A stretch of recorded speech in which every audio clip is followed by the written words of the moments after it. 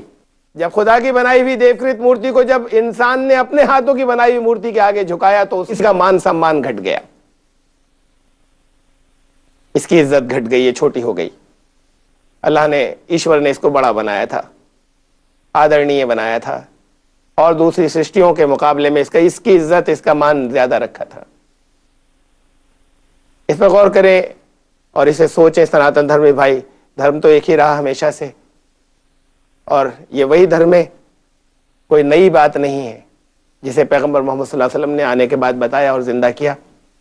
وہی چیزیں جو اس ملک کے اندر، اس دیش کے اندر جو عیش دودت جو پیغمبر لے کر آئے ہوں گے، انہی کو پنرجیوت کیا، وہی چیزیں صاف ستھرے انداز میں دوبارہ دیں۔ کوئی نئی بات نہیں ہے، کوئی نیا دھرم اس کا آوشکار نہیں کیا۔ بہت بڑے پاپ سے بچ جائیں گے اسی ایک پرمیشور کی، کسی کو بھی درمیان میں بیچ میں ساجی بنائے بغیر۔ زکوٰۃ اسلام کا دوسرا اہم ترین رکن ہے، یعنی پلر، جس کے بغیر اسلام کی عمارت کی تعمیر ممکن نہیں ہے۔ ان میں سے ایک بھی ستون نہ ہو، یہ لازمی ستون ہے، یہ خود اسلام نہیں ہے۔ دنیا کے جتنے اور مذاہب ہیں، جتنے بھی ریلیجنز ہیں، ان سبھی میں اور ان کی سبھی مذہبی کتابوں میں، دھارمک پستکوں میں دان کا بہت مہتو ہے، اس کی بہت اہمیت ہے۔ کوئی ریلیجن ایسا نہیں ہے جہاں دان کی بہت اہمیت نہ ہو، لیکن زکوٰۃ دان سے مختلف ہے۔ یہ صرف قرآن میں اور اس آخری ایڈیشن میں یہ بات وضاحت کے ساتھ میں رہ گئی تھی، پچھلی اسلام کے جو پچھلے ایڈیشنز ہیں ان میں بھی، یعنی اس سے پہلے جتنی قوموں میں، جہاں جہاں دنیا میں جہاں بھی عیش دودت آئے، اللہ کے رسول آئے، پیغمبر آئے، اور ہمارے اس دیش میں بھی آئے، حضرت عیسیٰ مسیح بھی جو فلسطین میں آئے، انہوں نے بھی زکوٰۃ فرض کی تھی، حضرت موسیٰ نے بھی زکوٰۃ فرض کی تھی، ان کی شریعت میں بھی فرض تھی اور یہاں بھی فرض ہوئی تھی۔ لیکن آج جو پچھلے جتنے ایڈیشنز تھے، اسی ایک دین کے جو ہمیشہ سے چلا آ رہا ہے،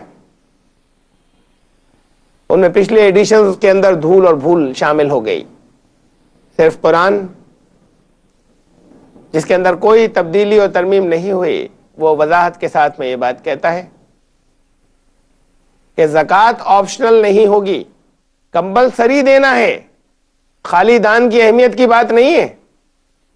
جتنے ریلیجنز ہیں وہ دان کی اہمیت کی بات کرتے ہیں، لیکن ان میں سے کسی میں انیواریہ یا کمپلسری نہیں ہے، لازم نہیں ہے۔ ہر انسان جتنے وہاں پہ شریک ہوتے ہیں، جتنے بھکت جاتے ہیں، دان پاتر میں اپنا کنٹریبیوشن ڈالتے ہیں، وہ بھی جو امیر ہیں، وہ مالدار ہیں، وہ بھی جو غریب ہیں، غریب سے غریب وہ چاہے اپنی حیثیت کے مطابق تھوڑا سا ڈال کر آتا ہے، گرو جی کے چرنوں میں رکھے یا دان پاتر میں ڈالے۔ چرچ میں جائے تو وہاں پر اپنا تعاون دو، امیر اپنے حساب سے دیں اور غریب کم دیں، وہ اپنے حساب سے دیں، اپنا سہیوگ دیں، اپنا کوآپریشن۔ اور اللہ کے رسول صلی اللہ علیہ وسلم نے فرمایا کہ زکوٰۃ تمہارے مالداروں سے لی جائے گی اور تمہارے غریبوں کو ادا کی جائے گی۔ ایک بھی روپیہ کیوں دے غریب، 50 پیسے بھی کیوں دے، لینے کا مستحق ہے، وہ دے، وہ جن کے پاس زیادہ ہے ان کو دیا جائے گا، جن کے پاس کم ہے۔ تو یہ دو چیزیں تھیں جو بدل گئیں، اور ان دو چیزوں میں یہ جو آخری ایڈیشن ہے اسلام، یہ پچھلے ایڈیشن سے مختلف ہے، لازم ہے دینا، ضروری ہے ہر ایک کو، وہ جو دھنوان ہے، جو مالدار ہے۔ قرآن نے کہا وَفِي أَمْوَالِهِمْ حَقٌّ لِلسَّائِلِ وَالْمَحْرُومِ، ان کے مالوں میں حق ہے ان لوگوں کا جو سوال کرنے والے ہیں اور جن کے پاس نہیں ہے، جو ہیو ناٹس ہیں، جن کے پاس کم ہے، یہ حق ہے ان کا۔ جب یہ بتا دیا جائے گا کہ وہ حق ہے، اور جب یہ یقین آ جائے کہ وہ حق ہے، ان کا ادھیکار ہے، تو آپ احسان نہیں جتا سکتے دان دیتے وقت۔ اپنی ڈیوٹی ادا کر رہے ہیں، اپنا فرض ادا کر رہے ہیں، ان کا مال تھا، آپ کا ہوتا تو آپ احسان جتا سکتے تھے، جو ان کا مال تھا، ان کا حق تھا، اس پر احسان کیسے جتا سکتے ہو؟ تو دینا ہے آپ کو۔ اللہ نے کچھ دیا جو آپ کی آمدنی ہے، وہ خالی آپ کی نہیں ہے، تو آپ جانتے ہیں۔ بھیج آپ کے پاس دیا، اس میں آپ کی پتنی کا بھی حصہ ہے، آپ کی شریک حیات کا بھی، بھیجا آپ کے پاس ڈائریکٹ۔ آپ کے بچوں کا بھی اس میں حصہ ہے، بھیجا وہ رزق آپ کے پاس، روٹی آپ کے پاس بھیج دی، حصہ آپ کے بچوں کا بھی ہے، یہ تو جانتے ہیں آپ۔ ایسے ہی کچھ اور رشتہ داروں کا بھی ہے، اور کچھ اور ان لوگوں کا بھی ہے جنہیں آپ نہیں جانتے، اور جن کو جانیے اور تلاش کریے، ان کا حصہ بھی آپ ہی کے پاس بھیج دیا تھا۔ جیسے آپ کی بیوی اور آپ کے بچوں کا حصہ آپ کے پاس بھیجا تھا، ایسے کچھ اور لوگوں کا حصہ بھی آپ کے پاس بھیج دیا تھا، آپ کی آزمائش کے لیے، آپ کی پریکشا کے لیے اور آپ کے امتحان کے لیے۔ وہ حصہ ان تک پہنچانا ہے، اور نہیں پہنچایا تو ظالم ہوں گے، قبضہ کرنے والے ہوں گے، اور ظالموں کو اللہ تعالیٰ پسند نہیں فرماتا۔ یہ ظلم ہوگا کہ اگر ان کا مار کر بیٹھ گئے تو یہ ان کا حق ہے جو اللہ نے ادھر بھیج دیا تھا، تو ان کو ڈیلیور کرنا ہے۔ اس حیثیت سے زکوٰۃ ان سب سے مختلف ہے جو دان کہلاتے ہیں دوسرے، یا آمس کہلاتی ہیں دوسرے مذاہب کے اندر، دوسرے ریلیجنس کے اندر۔ اللہ رب العزت نے اپنے کلام میں فرمایا کہ وہ لوگ جو احسان جتاتے ہیں یا اذیت دیتے ہیں صدقات اور زکوٰۃ دیتے وقت کسی کو، ان کی مثال ایسی ہے کہ جیسے کوئی چٹان ہو اور اس پر چھوٹی سی پتلی سی باریک سی تہ ہو، اس کے اوپر مٹی کی، اس میں کچھ بو دیا جائے،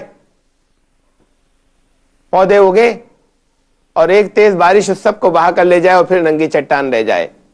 نماز کے بعد زکوٰۃ کے بارے میں کچھ سمجھانے کے لیے، زکوٰۃ اسلام کا دوسرا اہم ترین رکن ہے، یعنی پلر، جس کے بغیر اسلام کی عمارت کی تعمیر ممکن نہیں ہے۔ ان میں سے ایک بھی ستون نہ ہو، یہ لازمی ستون ہے، یہ خود اسلام نہیں ہے۔ دنیا کے جتنے اور مذاہب ہیں، جتنے بھی ریلیجنز ہیں، ان سبھی میں اور ان کی سبھی مذہبی کتابوں میں، دھارمک پستکوں میں دان کا بہت مہتو ہے، اس کی بہت اہمیت ہے۔ کوئی ریلیجن ایسا نہیں ہے جہاں دان کی بہت اہمیت نہ ہو، لیکن زکوٰۃ دان سے مختلف ہے۔ یہ صرف قرآن میں اور اس آخری ایڈیشن میں یہ بات وضاحت کے ساتھ میں رہ گئی تھی، پچھلی اسلام کے جو پچھلے ایڈیشنز ہیں ان میں بھی، یعنی اس سے پہلے جتنی قوموں میں، جہاں جہاں دنیا میں جہاں بھی عیش دودت آئے، اللہ کے رسول آئے، پیغمبر آئے، اور ہمارے اس دیش میں بھی آئے، حضرت عیسیٰ مسیح بھی جو فلسطین میں آئے، انہوں نے بھی زکوٰۃ فرض کی تھی، حضرت موسیٰ نے بھی زکوٰۃ فرض کی تھی، ان کی شریعت میں بھی فرض تھی اور یہاں بھی فرض ہوئی تھی۔ لیکن آج جو پچھلے جتنے ایڈیشنز تھے، اسی ایک دین کے جو ہمیشہ سے چلا آ رہا ہے، ان میں پچھلے ایڈیشنز کے اندر دھول اور بھول شامل ہو گئی۔ صرف قرآن، جس کے اندر کوئی تبدیلی اور ترمیم نہیں ہوئی، وہ وضاحت کے ساتھ میں یہ بات کہتا ہے کہ زکوٰۃ آپشنل نہیں ہوگی، کمپلسری دینا ہے، خالی دان کی اہمیت کی بات نہیں ہے۔ جتنے ریلیجنز ہیں وہ دان کی اہمیت کی بات کرتے ہیں، لیکن ان میں سے کسی میں انیواریہ یا کمپلسری نہیں ہے، لازم نہیں ہے۔ ہر انسان جتنے وہاں پہ شریک ہوتے ہیں، جتنے بھکت جاتے ہیں، دان پاتر میں اپنا کنٹریبیوشن ڈالتے ہیں، وہ بھی جو امیر ہیں اور مالدار ہیں، وہ بھی جو غریب ہیں، غریب سے غریب، وہ چاہے اپنی حیثیت کے مطابق تھوڑا سا ڈال کر آتا ہے، گرو جی کے چرنوں میں رکھے یا دان پاتر میں ڈالے، چرچ میں جائے تو وہاں پر اپنا تعاون دو، امیر اپنے حساب سے دیں اور غریب کم دیں، وہ اپنے حساب سے دیں، اپنا سہیوگ دیں، اپنا کوآپریشن۔ اور اللہ کے رسول صلی اللہ علیہ وسلم نے فرمایا کہ زکوٰۃ تمہارے مالداروں سے لی جائے گی اور تمہارے غریبوں کو ادا کی جائے گی۔ ایک بھی روپیہ کیوں دے غریب، 50 پیسے بھی کیوں دے، لینے کا مستحق ہے، وہ دیں، وہ جن کے پاس زیادہ ہے ان کو دیا جائے گا، جن کے پاس کم ہے۔ تو یہ دو چیزیں تھیں جو بدل گئیں، اور ان دو چیزوں میں یہ جو آخری ایڈیشن ہے اسلام، یہ پچھلے ایڈیشن سے مختلف ہے، لازم ہے دینا، ضروری ہے ہر ایک کو۔ وہ جو دھنوان ہے، جو مالدار ہے۔ قرآن نے کہا وفی اموالہم حق للسائل والمحروم، ان کے مالوں میں حق ہے ان لوگوں کا جو سوال کرنے والے ہیں اور جن کے پاس نہیں ہے، جو ہیو ناٹس ہیں، جن کے پاس کم ہے، یہ حق ہے ان کا۔ جب یہ بتا دیا جائے گا کہ وہ حق ہے اور جب یہ یقین آ جائے کہ وہ حق ہے، ان کا ادھیکار ہے، تو آپ احسان نہیں جتا سکتے دان دیتے وقت۔ اپنی ڈیوٹی ادا کر رہے ہیں، اپنا فرض ادا کر رہے ہیں، ان کا مال تھا، آپ کا ہوتا تو آپ احسان جتا سکتے تھے۔ جو ان کا مال تھا، ان کا حق تھا، اس پر احسان کیسے جتا سکتے ہو؟ تو دینا ہے آپ کو۔ اللہ نے کچھ دیا جو آپ کی آمدنی ہے، وہ خالی آپ کی نہیں ہے، تو آپ جانتے ہیں۔ بھیج آپ کے پاس دیا، اس میں آپ کی پتنی کا بھی حصہ ہے، آپ کے شریک حیات کا بھی، بھیجا آپ کے پاس ڈائریکٹ، آپ کے بچوں کا بھی اس میں حصہ ہے، بھیجا وہ رزق آپ کے پاس، روٹی آپ کے پاس بھیج دی، حصہ آپ کے بچوں کا بھی ہے، یہ تو جانتے ہیں آپ۔ ایسے ہی کچھ اور رشتہ داروں کا بھی ہے اور کچھ اور ان لوگوں کا بھی ہے جنہیں آپ نہیں جانتے اور جن کو جانیے اور تلاش کریے، ان کا حصہ بھی آپ ہی کے پاس بھیج دیا تھا۔ جیسے آپ کی بیوی اور آپ کے بچوں کا حصہ آپ کے پاس بھیجا تھا، ایسے کچھ اور لوگوں کا حصہ بھی آپ کے پاس بھیج دیا تھا، آپ کی آزمائش کے لیے، آپ کی پریکشا کے لیے اور آپ کے امتحان کے لیے۔ وہ حصہ ان تک پہنچانا ہے، اور نہیں پہنچایا تو ظالم ہوں گے، قبضہ کرنے والے ہوں گے، اور ظالموں کو اللہ تعالیٰ پسند نہیں فرماتا۔ یہ ظلم ہوگا کہ اگر ان کا مار کر بیٹھ گئے تو یہ ان کا حق ہے جو اللہ نے ادھر بھیج دیا تھا، تو ان کو ڈیلیور کرنا ہے۔